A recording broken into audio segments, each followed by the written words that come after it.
Bonjour, bonsoir à tous, à toutes. Bonne nuit peut-être. Je viens vous faire une vidéo sur la révolution.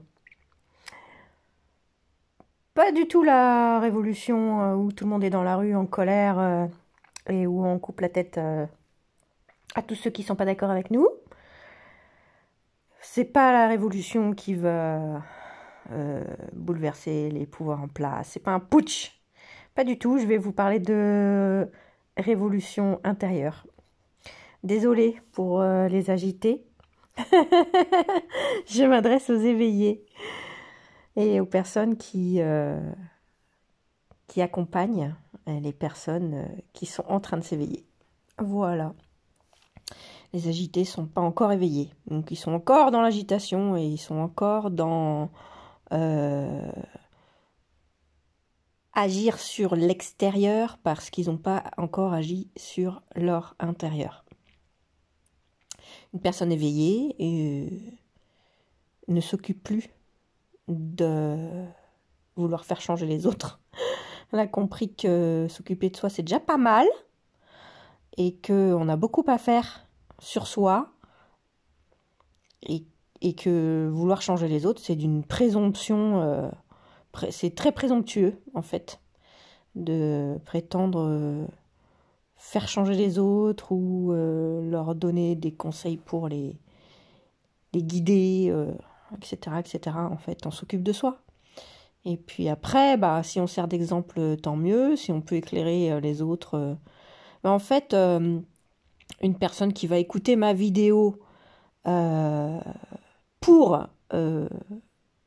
continuer à faire sa propre révolution intérieure, elle passe par ma vidéo, mais elle serait passée par ailleurs, en fait, par n'importe où, parce qu'en fait, notre révolution passe par tous les canaux possibles et imaginables. Et là, il y a des personnes qui arrivent sur ma vidéo qui sont déjà dans un processus de révolution intérieure et moi je les accompagne comme j'accompagnerais un petit vieux qui traverse la rue. Vous voyez ce que je veux dire? Parce qu'à ce moment-là je suis là et que ça se présente et que je veux bien participer à ce qui se passe. Mais je ne vais pas sortir dans la rue à la recherche du petit vieux qui a besoin de traverser. Vous voyez ce que je veux dire? Donc en gros, moi je fais des vidéos. Si vous tombez dessus, tant mieux. Et puis si ça vous parle pas, c'est pas grave. C'est que vous n'êtes pas prêt ou que vous trouverez un éclairage à un autre moment avec une autre personne. Ou peut-être des fois, les gens écoutent mes vidéos, trouvent ça ridicule. Et puis 10 ans après, même sans même se rappeler de moi, il y aura quand même eu une première trace en eux. Et finalement, ils feront leur chemin plus tard, parce qu'il y aura déjà eu des sillons de fait. Alors ce sera, sans se rendre compte, c'est eux-mêmes qui seront allés dans ces voies-là en disant que c'est n'importe quoi, développement personnel, etc., etc. Et puis finalement, quelques mois, quelques années après, il y a des gens qui disent c'était pas si bête que ça ce qu'elle racontait. Et parfois même les personnes oublient qu'ils l'ont déjà entendu et le redécouvrent et ils ont l'impression d'avoir inventé la poudre alors qu'en fait, ouais, t'es gentil, mais ça a déjà été dit 100 fois avant toi, quoi. Enfin bref, ce sont des chemins arpentables 1000 fois par tout le monde, en fait. On passe tous par les mêmes chemins à un moment ou à un autre de notre existence ou de nos existences. Et donc, la révolution dont il est question aujourd'hui, c'est enfin se pencher sur son être intérieur. C'est pour ça que je mets une vidéo toute noire aujourd'hui. J'aime bien de temps en temps, parce que quand je me filme pas, ça m'enlève une préoccupation visuelle sur comment je suis habillée, est-ce que je suis bien coiffée, est-ce que la lumière est bonne, etc., etc. J'ai pas ça, Pour moi, c'est plus facile d'entrer en moi. Et donc, sur une vidéo sur la révolution intérieure, j'ai trouvé que c'était pertinent. Voilà. Donc, c'est en ce moment, beaucoup de personnes sont en train de découvrir leur intériorité et d'entrer en connexion avec les autres par l'intérieur. Et les personnes qui ne sont pas encore entrées dans ce processus sont très agitées, sont dans les rues en train de brailler, sont sur les réseaux sociaux en train de prêcher, de batailler, d'argumenter, de contre-argumenter. Il y a beaucoup de colère, des peurs, des excitations inassouvies et puis et des chagrins. Voilà, c'est toujours autour des 4 émotions. Et puis, les uns après les autres, les gens entrent dans un autre fonctionnement, dans un autre rapport à soi, à ses émotions et aux autres, et découvrent un autre monde dans lequel je baigne depuis que je suis toute petite. Moi, j'ai toujours regardé mes semblables avec des yeux de hibou. J'ai jamais compris pourquoi les gens se comportaient mal les uns avec les autres, avaient un besoin de dominer, de manipuler, de mentir, de tirer à soi les énergies, l'attention, les biens matériels. Enfin bon, vraiment, ça a été pour moi une grande partie de ma vie des questionnements sur mais qu'est-ce qu'ils ont? C'est quoi leur problème? Parce qu'en fait, je crois que je suis née dans un état de lucidité sur qu'est-ce qui fonctionne entre les êtres humains. Et en fait, j'ai toujours travaillé à ça depuis que je suis toute petite. Et aujourd'hui, je vois les gens aller au bout de leurs impasses, les révolter en fait, de révolte contre le monde extérieur. Et se dire, mais c'est pas possible, on va tous devenir dingues ou on va tous s'entretuer. Si on continue comme ça, on va tous s'égorger ou on va tous devenir dingues. Et donc, je vois les gens, les uns après les autres, regarder ailleurs. Et se dire, mais c'est pas possible, comment ça se fait qu'il y a des gens sur cette terre qui parviennent à être en paix, qui parviennent à être heureux, qui parviennent à être en harmonie avec les autres. C'est quoi leur secret? Parce qu'à un moment, on se dit, mais vous voyez pas toutes les conditions extérieures, c'est l'horreur, ça va être la fin du monde, on va tous... Enfin bref. Et il y en a malgré tout qui arrivent à être bien là-dedans. Et à un moment, les gens se questionnent. Ou pas. Ceux qui ne se questionnent pas, ils foncent tout droit dans le mur. Hein. Eux, ils sont dans la révolution extérieure. Hein. Ça, il n'y a pas de problème. On va changer le monde à coups de matraque, à coups de slogans, à coups de... On fout tout en l'air. Voilà. Et ils se battent, en fait, contre des systèmes. Alors qu'en fait, faut juste mettre en place ce qu'on veut voir dans le monde.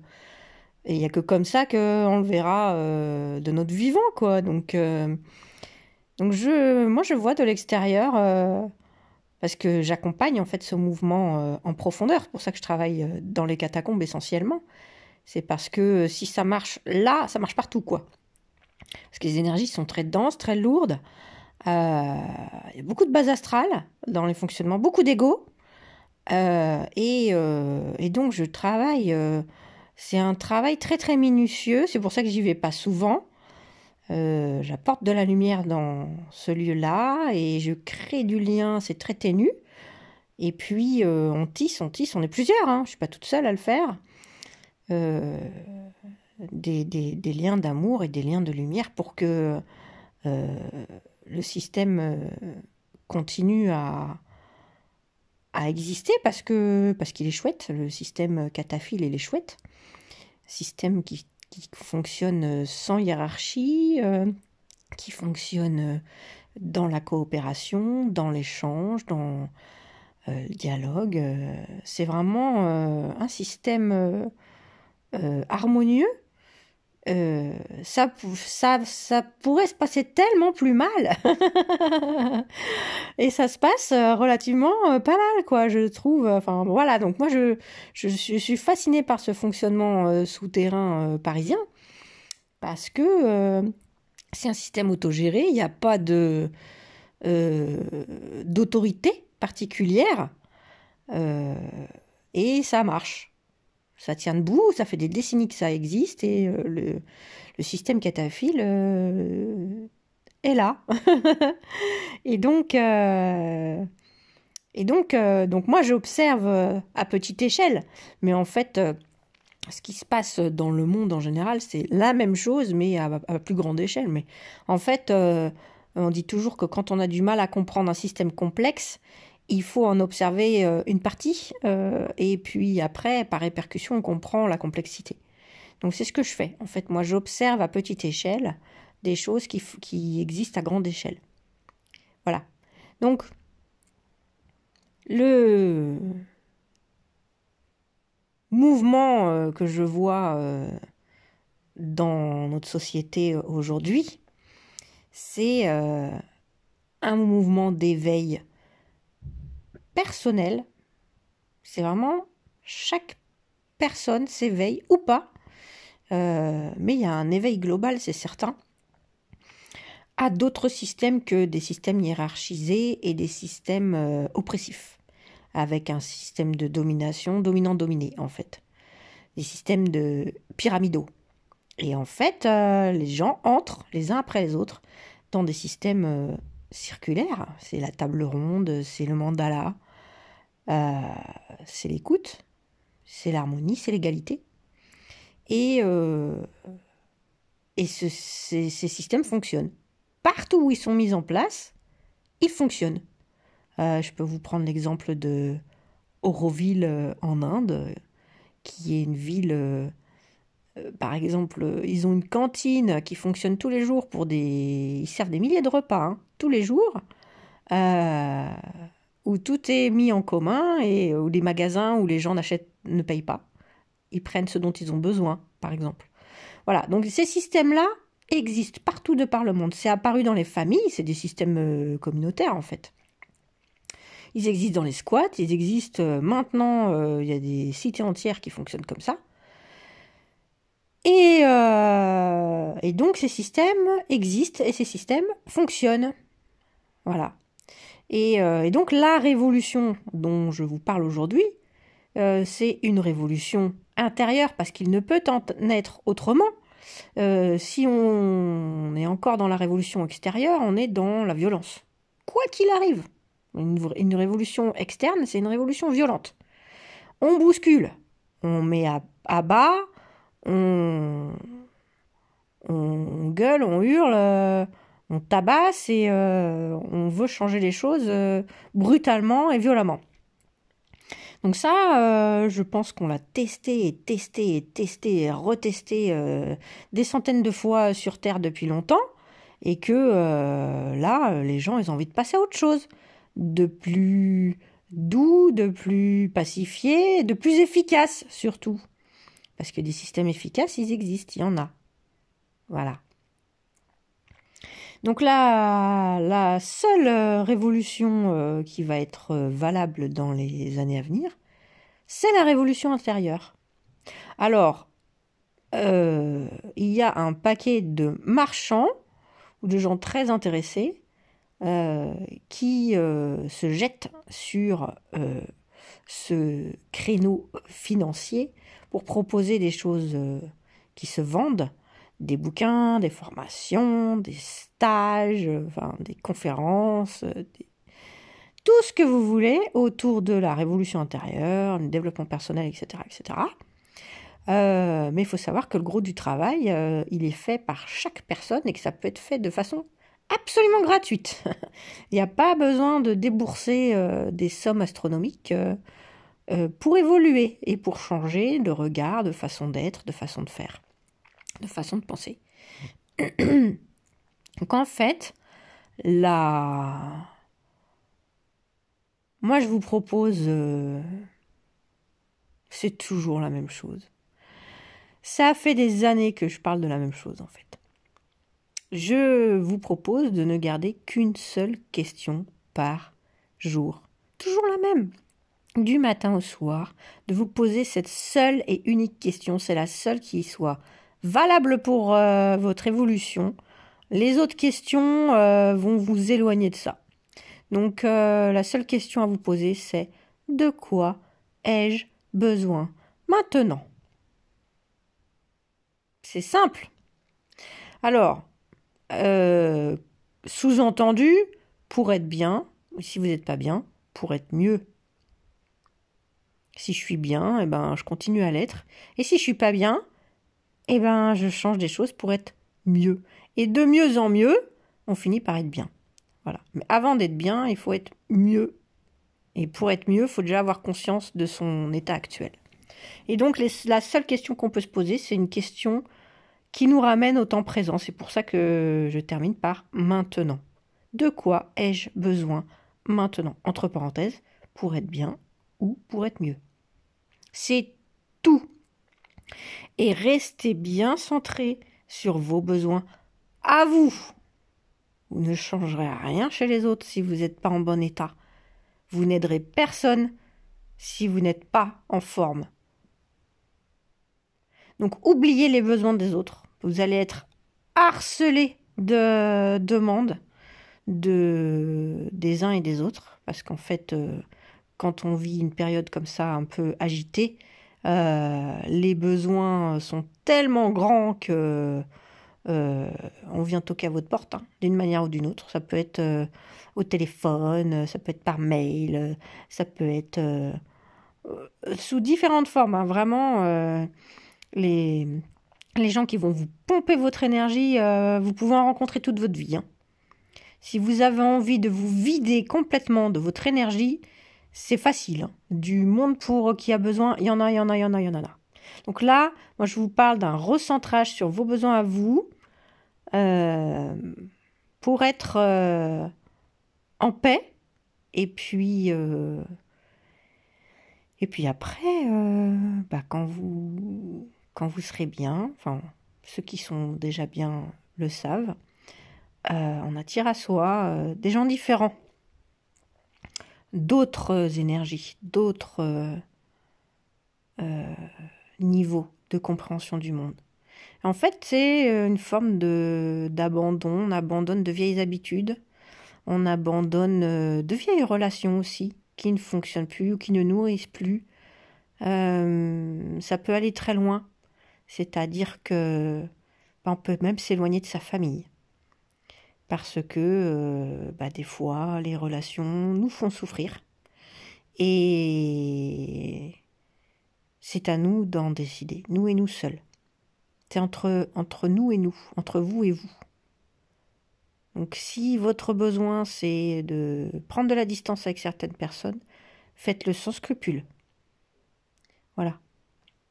Ça ne veut pas dire que c'est pour toujours. Je vous dis pas de couper les ponts. Je vous dis de vous éloigner. D'envoyer de l'amour comme vous pouvez. Ça peut être juste par la pensée.